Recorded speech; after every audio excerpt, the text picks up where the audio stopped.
Well, hello everybody. This is the Happy Shaver. Today I'm going to be shaving this stuff off with this razor.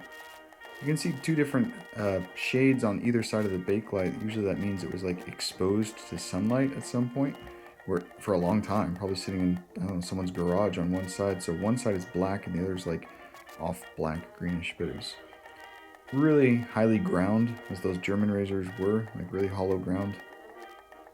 But it's still a really interesting razor.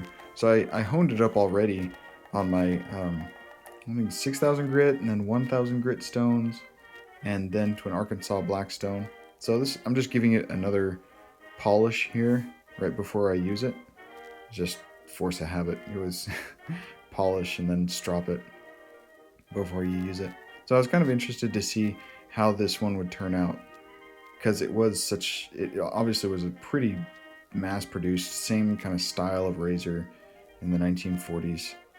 I'm using the boar bristle brush here and some soap that I got from Gnome Name Bear, and I forget what it was called. Like, shoot, what was it? It was like smoked cedar whiskey or something like that.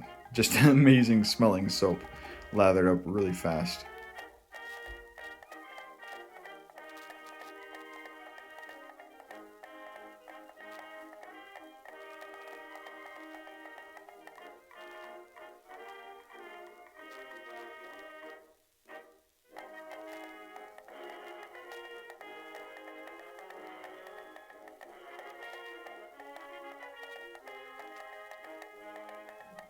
Part of the videos that I always end up cutting is the brush, but I try to keep this one a little less edited because the soap feels really good.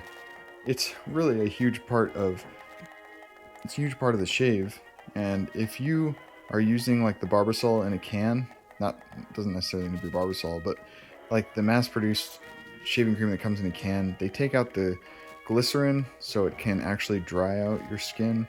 And do yourself a favor, get a brush and some shave soap. It is such an experience. Even if you're still using a cartridge razor like a Mach 3 or something, or a Gillette or whatever, just get a brush and some soap. It feels fantastic.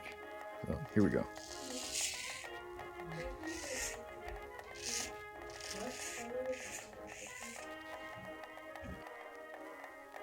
That felt fantastic. It just glides right across the skin. You can see the hair poking through the shaving cream. Like, I swear, I'm not like pre-shaving this. This is actually coming off that easy. It feels fantastic.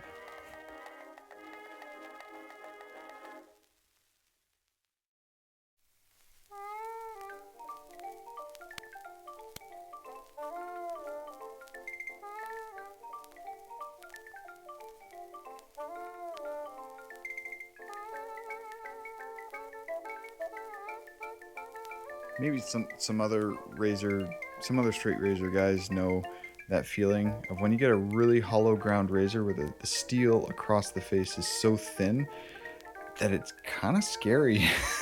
At least for me, I prefer like heavy wedge ground razors, but these super light, super hollow ground razors, you just put it to your skin and you know that if you cut yourself, you're probably not going to feel it for a while. Like you can't even tell it. They're so scary sharp.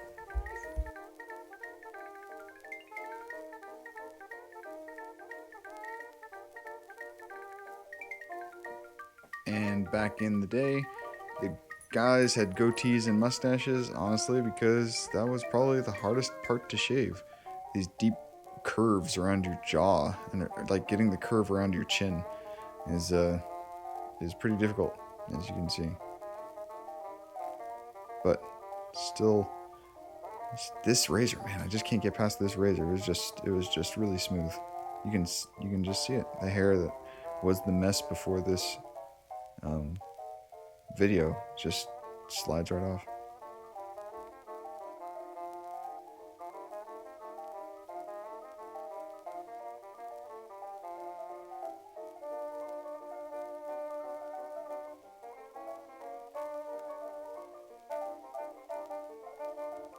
Yeah, I apologize for the Ren and Stimpy close-ups. I was trying to get something more interesting, but hey, it's the stuff that I had. So, yeah, hopefully that didn't turn you off to the video. But now I'm going against the grain, especially on my bottom lip. Man, it's just, this is a great shave. I did against the grain.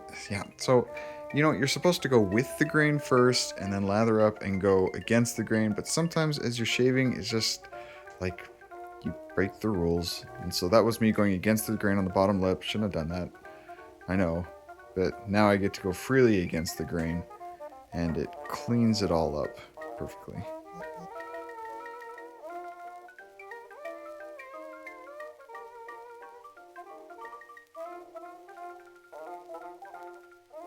Something you learn about the way your hair grows, and for me, my hair on the sides, like by my neck, actually grows up. So in front of my neck, the hair will go down, so that's against the grain right now. But then the hair turns, and I have to shave down to get against the grain. Because I just noticed that's the way my beard grows.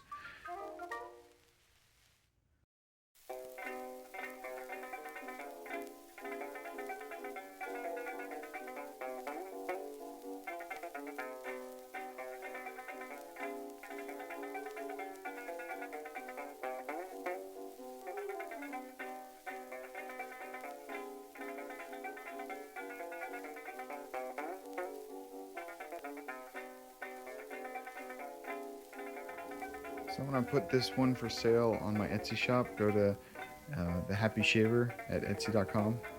And I think I'll have a link in the description. But yeah, please check out my shop.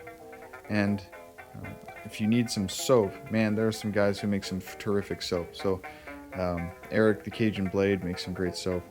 And also the Subtle Art Soap Company. I heard that Sean Staplefield was getting into soaps, so I don't know.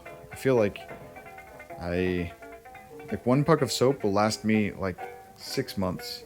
And so I don't feel justified in buying multiple types of soap, but I really want to. I guess I don't need multiple razors, but I have those anyway. That's a great razor. That's a good one. So after you shave, I rinse with cold water, close up all the pores and get the skin all together.